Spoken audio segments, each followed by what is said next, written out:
control the slides now. Yep. Okay. On my end, it looks like you still have Father as the focus. Yep, There I you do. Spotlight Joanie. There we go. Okay, great. All right, thank you. And Father, it's been such a blessing to be able to work alongside you and the team and your parishes.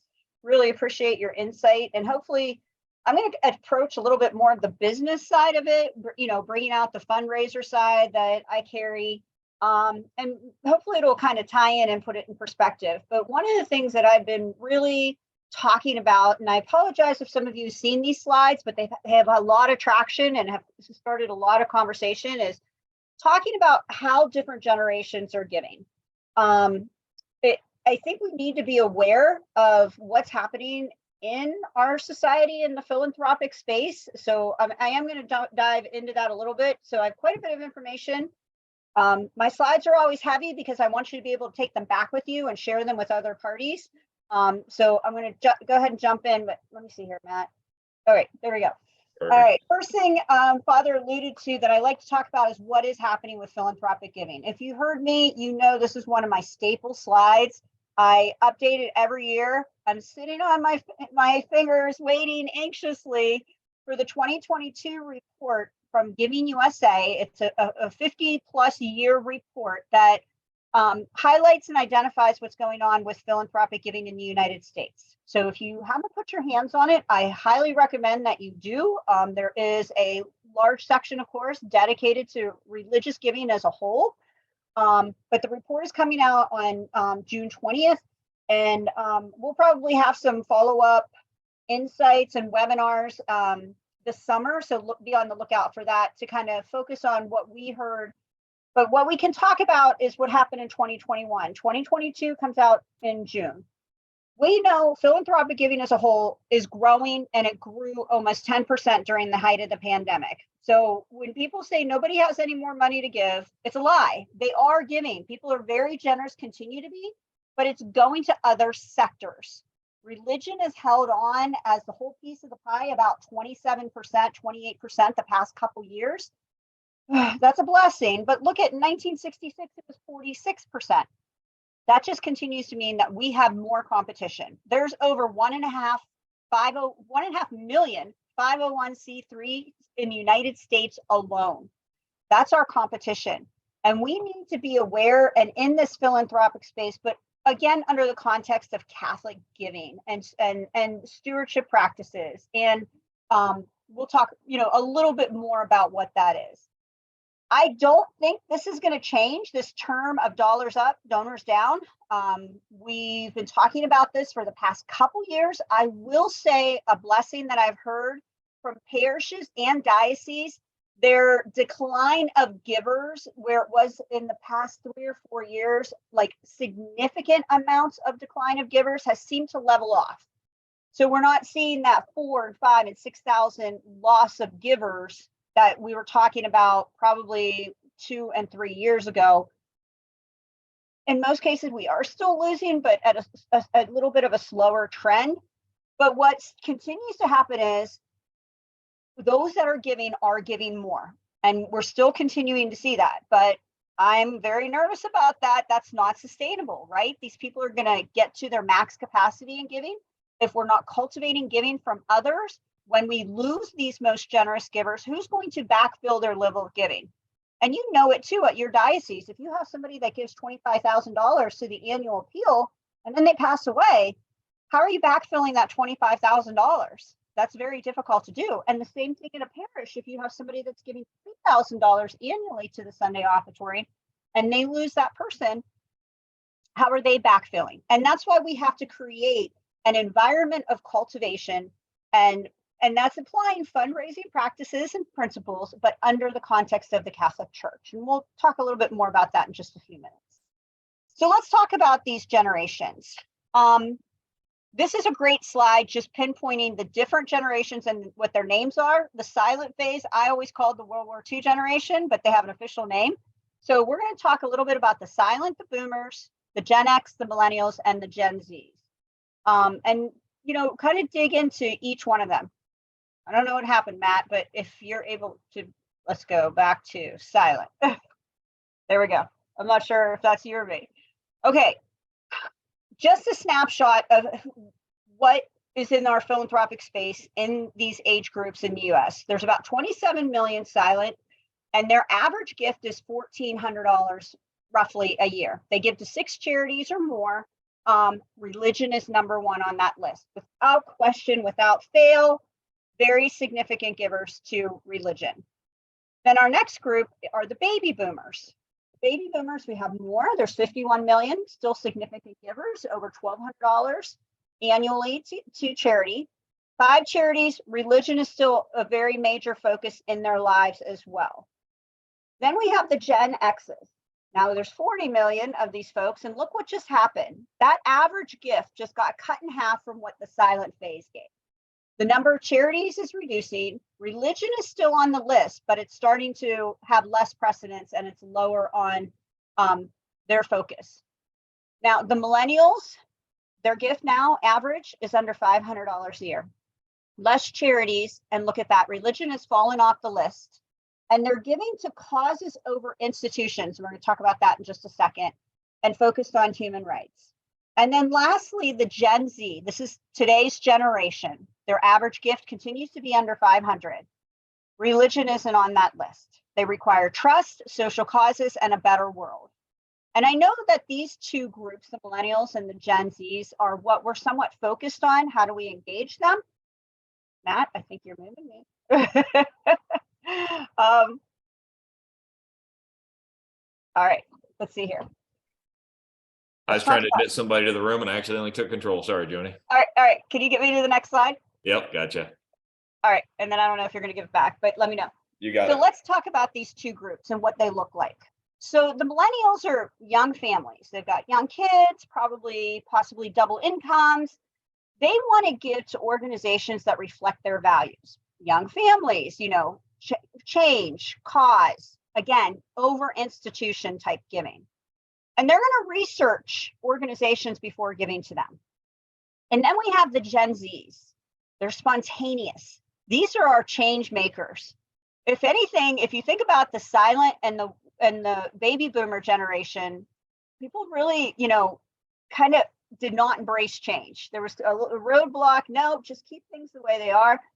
This generation is passionate about change. They're marching, they're advocating, and they are looking for change policy. They don't want things to be the same way they have always been. So when we think about that, we have to be aware of what's influencing them. Influencers, right? Or life-changing events and being a part of something bigger than themselves. So if you think about what happened to Damar Hamlin this year in the football season, he suffered a cardiac arrest on the football field. A horrible thing none of us ever thought we'd see. They stopped a football game. Everybody rallied around this young gentleman for weeks, praying for him and, hoping that he was going to be okay, and really, wanted to be a part of something bigger than themselves and how to support this man, in his journey. So someone took the time to find out what organization Damar Hamlin had an affiliation with, found a small nonprofit in Pittsburgh that in 2020 he had an affiliation with to help raise $2,500 for needy children in the community. So that's what people started giving. And it was literally an avalanche of goodwill. But we have to realize it started with a tweet. Somebody went out there, found the information and shared it. And then lo and behold, the GoFundMe account starts, or they were just giving directly to the organization, $9 million plus raised, 200,000 gifts. But it's a real indicator of what this society is like, impulsive and spontaneous. They're going to be moved by a story.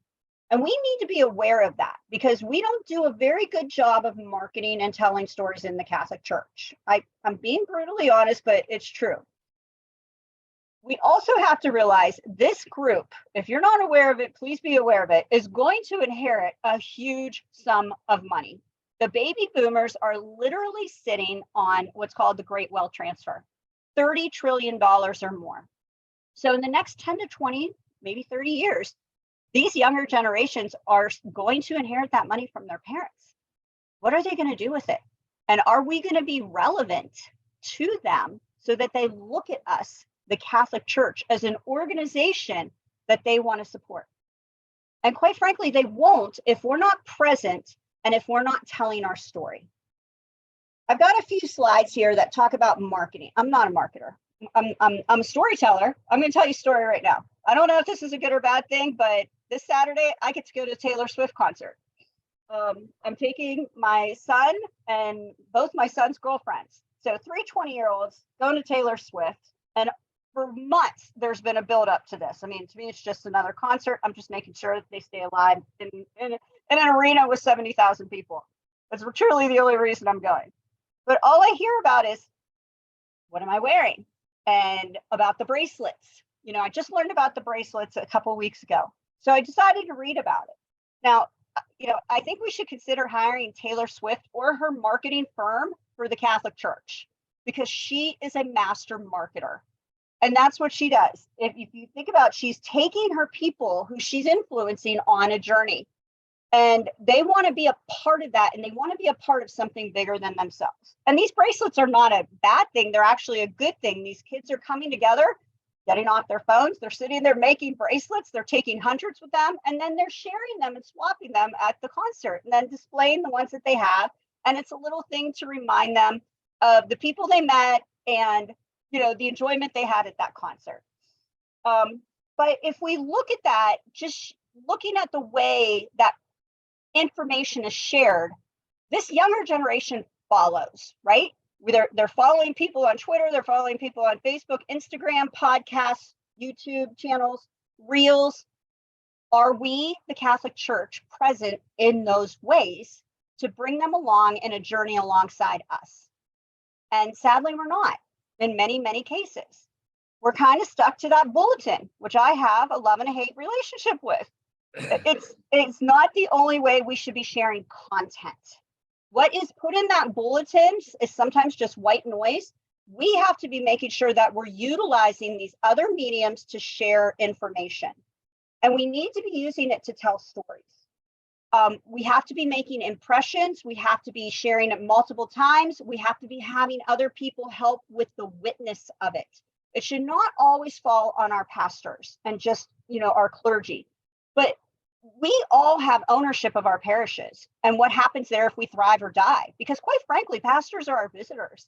Sometimes they get to stay with us for 25 years or plus, but typically their terms are 6 years. It might get renewed to 12, and then they might get to stay with us for a little bit more. But whatever happens at our parishes, our parishioners have ownership of what happens there. So we have to, excuse me, lift them up as well to help tell these stories, to convey and share and witness the work that we do. And how do we do that? I like to call it micro impact stories. Okay. We have to realize most people, excuse me, their only snapshot of the church and what goes on at the church is on Sunday for 1 hour. Most people, that's their snapshot. They have no idea that our extraordinary ministers, our pastors, our deacons are out and about on a Tuesday visiting with 42 people who are shut-ins in their homes and visiting those people in nursing homes. And the impact of what that visit is. And I didn't know it until my dad was a shut-in and my mom was in a nursing home. I had no idea. I heard about the homebound ministry, but had no idea. I witnessed myself what a great day that was for them. When somebody came and had conversation with them, prayed with them, and shared the sacrament. It was a good day. And we don't even ever write a check for that, but that is such an important ministry that we do. We're bringing Jesus to people. We do it 24/7 all day long in so many ways. But for some reason, we don't talk about it because we think, oh, we're just bragging or what. No, that's our mission. That's the work we're supposed to do. So think about how you can tell these stories, the who, what, how, the thank you, the what's next, that vision of where we're going. And make sure you're creating what I call all the feels. We want people to have the warm fuzzies, the goosebumps, the tears, because this is all happening because of you. We have to say thank you. We have to let people know they're invited to be a part of this work that we're doing. We want them to be a part of it. We're inviting them to be a part of it. And it happens because of them. So think about how you can take those stories that happen all week long in your parish and make sure that you are sharing that and pushing that content out in all the different channels that we have available to us in our society. Oh, I keep losing my cursor here. So what's now and what's next? Looking at how to grow giving in the church, and we have to realize that there's a huge paradigm that has already shifted. It was a moral obligation to give. I think about my parents who were silent phase generation, born in 1930 and 33. If you think about it, in their day, if they needed healthcare, education, and social services, they went to the Catholic Church. The Catholic Church was the foundation in so many communities for those services, right? The nuns and all the work that the Catholic Church did. So people gave without question because the church was doing so much. They didn't even have to talk about it because there wasn't anywhere else to go. That's where they went. But look at how many churches that are left now that have a parish nurse on staff. Not very many, because you can get health care in so many other ways now, right? So people aren't seeing what the Catholic Church does. And we aren't marketing ourselves in a way to talk about the work that we do, the impact that we have, and the invitation to help us do more and to share that vision with them so that people want to be a part of something larger than themselves. This is critical that we realize what is on the left is over. We are on the right here, that people want to be cultivated. They want to know that their gifts are creating change and impact. People like to know that their gifts change lives close to home as well.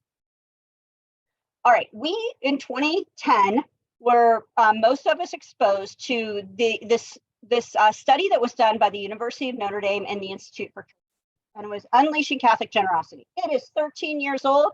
Why am I bringing it up? Because it's still relevant, and if we would learn from the past, our future would be so much better, right? In the study, there were 3 releases. The first one wants to know why out of all faith denominations is giving to the Catholic Church practically the lowest. And it's because we talk too much about paying the bills and not the larger context of a parish's mission and vision. So we have to change the conversation. Stop talking about paying the bills. Stop talking about maintenance and facilities and get into mission mode. Start talking about those stories that create all the fields. Then they wanted to know why some parishes are healthier, why some parishioners give more. And in that release, Steps in the Journey to Becoming a More Generous Person, they identified that purposefully deciding to give away more money and adopting habitual systematic practices of giving was the key. Quite frankly, that sounds very clinical, but what it comes down to is the intentionality of the commitment process that happens in what we've packaged as the increased offertory program. That intentionality, that habitual, systematic practice of giving. So like Father Jerry shared with us, we have these pastors, oh, we got an extra $100,000, we're meeting our budget, we got a little bit of a cushion, I don't have to ask again. And they don't ask for 4 years, because they did what they had to do, got that bump. But then I can tell you in 4 years, because I have phone call after phone call, my 2019 programs, we need to program our offertories down. We need to program our offertories down because there's no sustainment. If you do not renew, you will never sustain the increase. And I'm going to show you some increases in just a second. And lastly, the release shared that first of all, identified, especially Catholic households, had the ability to give more and greater financial generosity when it starts in the pew. And there's no back door to this. It starts in the pew. People will be better philanthropic givers to all causes. And the next place it typically hits is the bishop's annual appeal. So if we do the work in the pew and help our pastors and our parishes engage this process, this conversation, this commitment, they will be better givers to everything else. So we're doing a good thing, but we have to lead. Leading is about taking people where they would not normally go. And talking about money is a tough thing when we're leading people into uncomfortable places, but it doesn't have to be. If we have that correct conversation, like Father said, a lot of the pastors said, hey, that wasn't so bad. And we didn't really talk about money. We talked about stories. That's where the change will happen. But we have to create that education and share it. So this on paper, on purpose, stealing from Dave Ramsey, right, is that act of writing it down. It creates literally an imprint on the brain. When we do goal setting, write it down. Don't just type it, don't just share it with somebody. You write it down, you have it in front of you. And it actually releases all the good feelings. right? So that you have these positive emotions and overall well-being. And that is literally in that commitment process. What is it? That prayerful, intentional, discerning step of writing down, here's what I currently give, and here's my new commitment to the church. That if we think about it, most other religious denominations present to their parishioners and members a way to do this on an annual basis. We absolutely fear it in the Catholic Church because you're baptized Catholic, you should just give. But that's back to that moral obligation thought process that doesn't exist in our society anymore. So we need to present the intentionality for people to take that time in prayer and discernment to renew what they're going to give. We got to give them time to think about what they're blessed with. Everything that you're blessed with, even the air you breathe, is a gift from God. We should be giving everything back to him. If we follow what Jesus shared with us in the New Testament, not the Old Testament of tithing, which was created because there was not a monetary system in place. It was a sharing of 10% of your goods and services. Let's lead people closer to Christ. And his conversation of everything you have is a gift from God. You should be giving everything back to him for all that you're blessed with. And we forget to do that. So we need to get a little bit better about sharing that. And we need to not fear this invitation and take that word ask out of our vocabulary and treat it as an invitation. I know Father was sharing a little bit about, results that the program can yield. This is average. I mean, and I feel really comfortable. The first year a parish does a program, 8 to 12%. That's our average. I stick them right in the middle at 10%. If your annual offertory is 500,000, 50,000. I love to overperform because sometimes it's 17%, sometimes it's 22%, sometimes it's 30%. We don't know. Catholics are generous. We know that. We can't ever assume anyone's capacity to give. We shouldn't take the decision-making practice out of the hands of our donors. Let's invite them to the table to share their gifts and remind them all of the amazing things and the ways we're bringing Jesus to people who don't have him in their lives. And you're going to see these types of increases as well. And that renewal is so critical because look at this parish. This parish has been alongside us for 5 years. And when they started, they had 1,212 households that give $1 or more. And then 5 years later, they have 1,082. This is pretty typical about what's happening in the Catholic Church. We're shrinking. But look at what's happened of the people who give $2,000 or more. They went from 82 households giving $2,000 or more to 166. They have doubled the amount of households that are giving $2,000 or more. And that's a pretty significant annual gift to the Sunday offertory. So even though they're smaller, their offertory trend has continued to grow and grow pretty significantly. And people want to know, okay, what does it cost? Well, let's take the word of cost out of our vocabulary and look at it as an investment, because that's what it is. So this parish, I just got their 7-year agreement today, to be honest with you. Their increase in 6 years, literally in 6 years, has been almost $250,000. And their investment is about $93,000. So their ROI for the 6 years is 207%. Father said to me every year, it's just they're all friends now. This is a part of our life. This is a part of our culture at our parish. We have to be presenting people the opportunity to renew. And their offertory when they started working with us was about 895,000. It is now 1.2 million with actually less households. And by the way, this is a bilingual parish. So if there's questions coming through, I'm not seeing them because I'm presenting. But bilingual parishes, we have about 40% of the parishes we work with annually are bilingual and very successful as well. So we have to invite this engagement. When you ask, you invite participation. When you tell stories, you celebrate our accomplishments. When you acknowledge generosity, it grows. We can never say thank you enough. We have to remind people everything that we do is because of you. And dream. We have a God of abundance, not a God of scarcity. He doesn't want us to be limited by what we can't do, but thinking about all that we can do. And when we dream with people want to be a part of that. They don't want to be a part of an organization that is a sinking ship. And alongside it, it's an education process. We're leading people to build the kingdom of God together. And in fundraising, these 3 key points, why people give, it's because they have what's called a shared value. That's a real fundraising term. So think about organizations that you give to outside of the church. You give to them because you want to see them do more of the work that they do. You share their values, you believe in the mission and what they're doing. Also, they have a high regard for the leadership.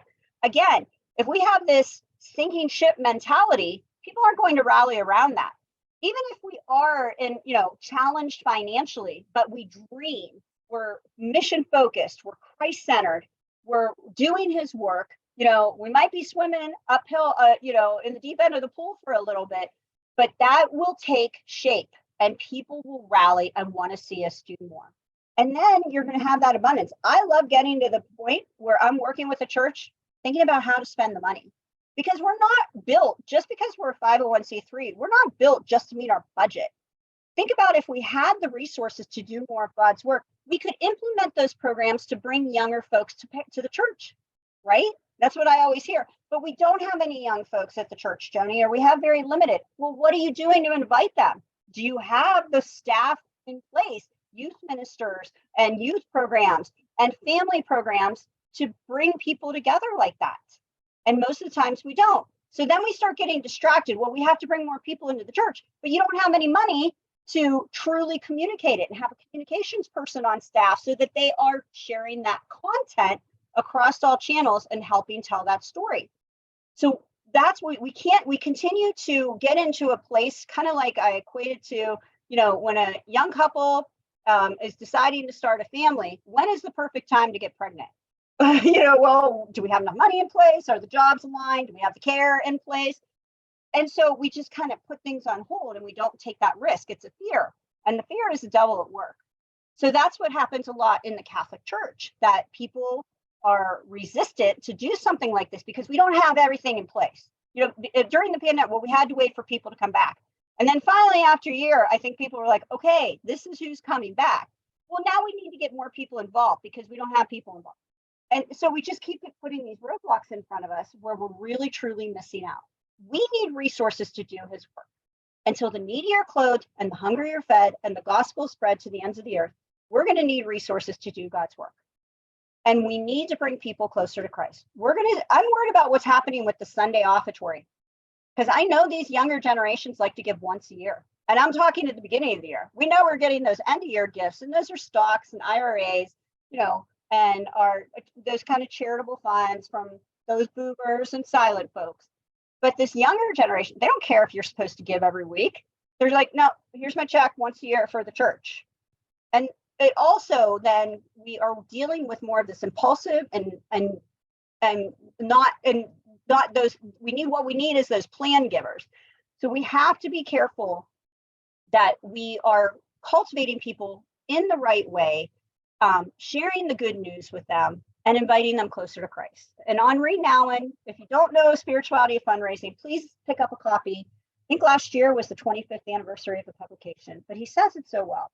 We are inviting you to invest yourself through the resources that God has given you, your energy, your prayers, and your money in this work to which God has called each of us.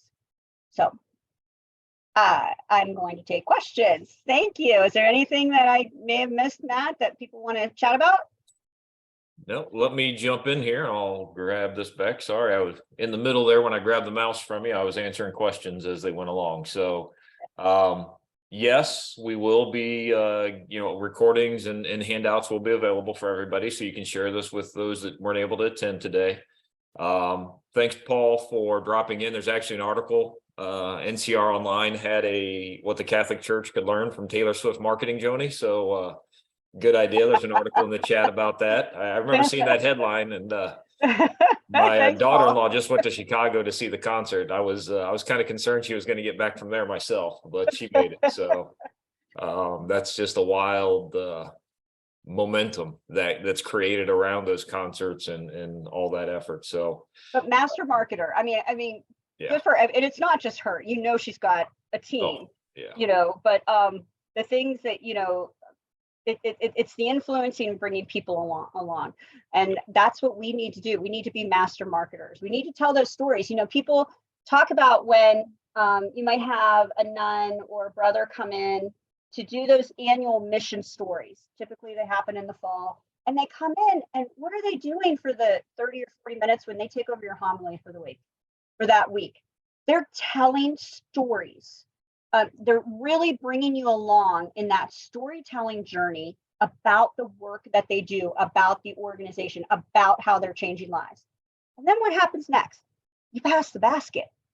And what happens in that basket? It's overflowing. And I know it annoys pastors and business managers and finance. Look at all everybody, they come in one week and they tell these, they give their talk and there's $40,000 in the offertory basket. Why aren't they giving it to the church? Why aren't they giving it to us each week? Well, because are we telling our story in that way? Are we being intentional about sharing all the good news and the work that we do on a daily basis? So if we learn from them and be intentional about telling those stories, I encourage pastors to take the fourth Sunday of the month, do their time reflecting on the gospel and the scripture for the week, but then say, you know what, I want to be better about letting you know what's happening here at Holy Family Church. And we've done amazing things. They've happened because of you. So, we sent our children to Steubenville for a retreat. And you know what? We didn't have to have them do car washes and bake sales. We wrote a check for that. And that's because of your generosity. And then how many people we prayed with in Homebound, how many people we helped feed, how many people we formed this month and shared the good news with and educated people in the faith, and how we were out there spreading the word and all the things that we do. Tell those stories. Make sure you say thank you. They happen because of you. And then the invitation, we need to do more. Great. Yeah, good point. Quick, just point of discussion that we are looking forward to diving into is really inviting young adults. That is a conversation that really does need to be looked at, countrywide. We've been doing youth ministry and outreach the same way for a long time. And it's not working. We have we have discussions on that I think would make sense as a group. When you talk about one of the old quotes from, attributed to Albert Einstein, doing the same thing over and over again, expecting different results. And it's really time to look at that mindset that we have and how they want to be interacted with, because their communication styles are different.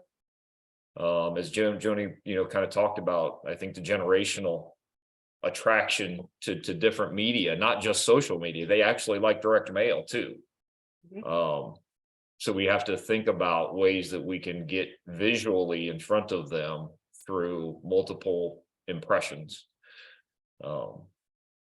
And it could be something as simple, my son and his friends, they love to get together and play basketball. Even though we have a hoop and a decent sized driveway, they like to go to this one non-denominational church in town and play basketball. They don't have any fancy hoop there or anything, but it's kind of like their little gathering place.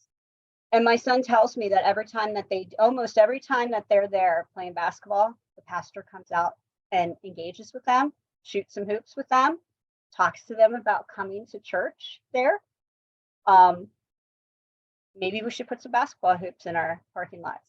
And I don't say that tongue in cheek. I'm being very serious, but think about the programs that we have at our parish. Are we back to having a parents' night out or a family fun night, or, a pajama party with our family, pizza, games, whatever it may be? Are we doing the things that are going to engage young families to be a part of our parish?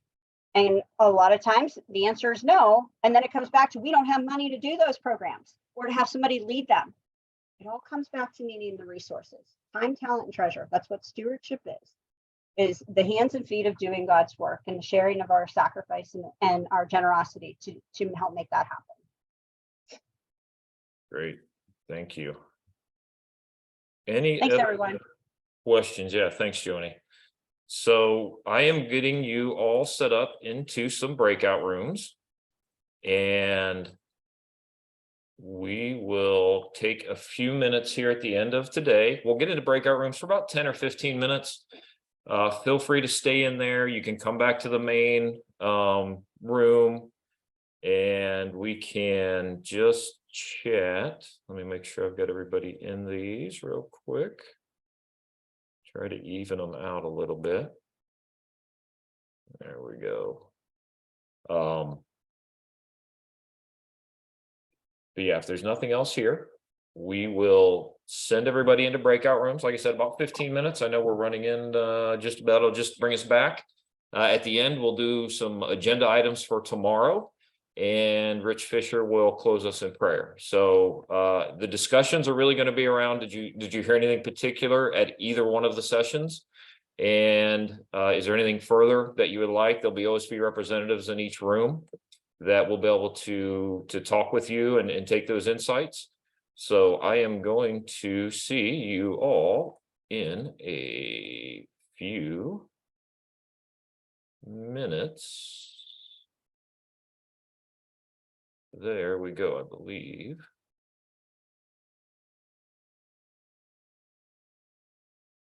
All right, so that should begin to join you into your breakout rooms if you accept that invitation.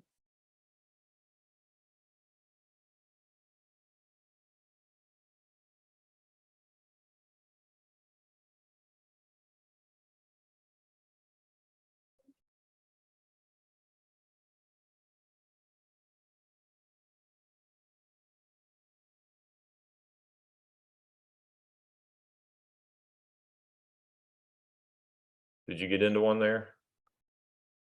Nope. Oh, shoot. I left my room. I'm sad. Uh-oh, I can move you back, I think. Thank you. I don't know how I did that. Forgive I me. know. Let me see if I can do this. Rita, were you able to move at all or no? Still in here. It's all right. I was in with Joanie, but that's okay. Yeah, no, I'll get you in there. I'm just moving some people around here. So let's see where I can move you over to, Carla. I'm going to move you to your room and then move you back. So give me just a second. Move to room 1. All right, there we go. Rita, you're not able to jump in? Huh, Carla's back too. Let me see, am I able to put in, no, I don't want to report you. Does it keep kicking you out? It did. I got in there and then it took me out. Wow. That's okay. It's all right. Joanie's I'll got you. just, Let me see if I can put you in a different room.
So, oh, and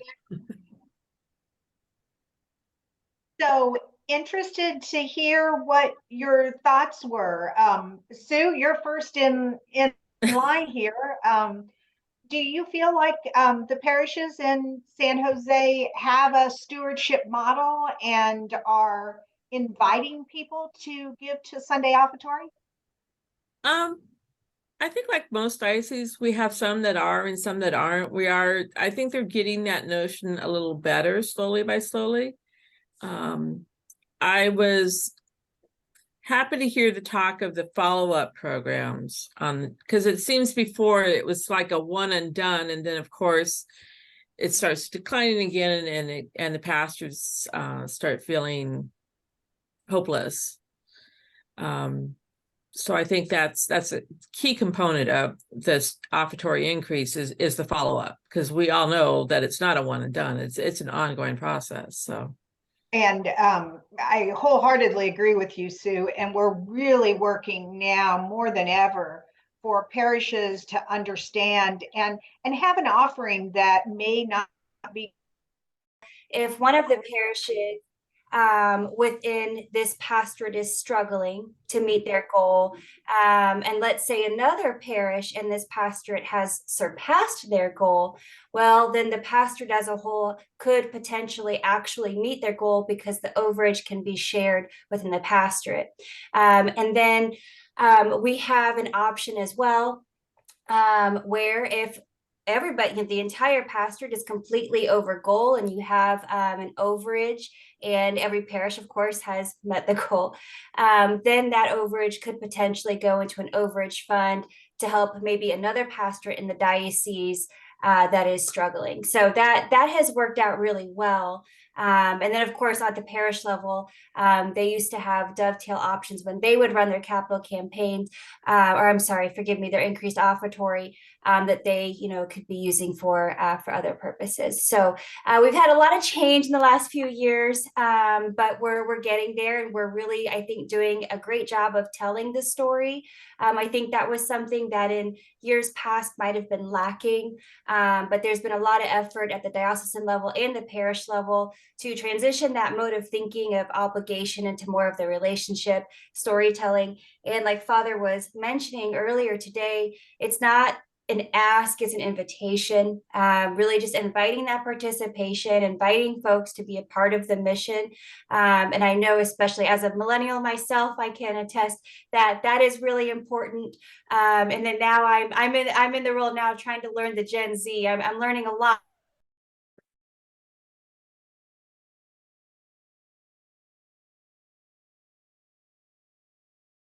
Hey, Joe, how you doing?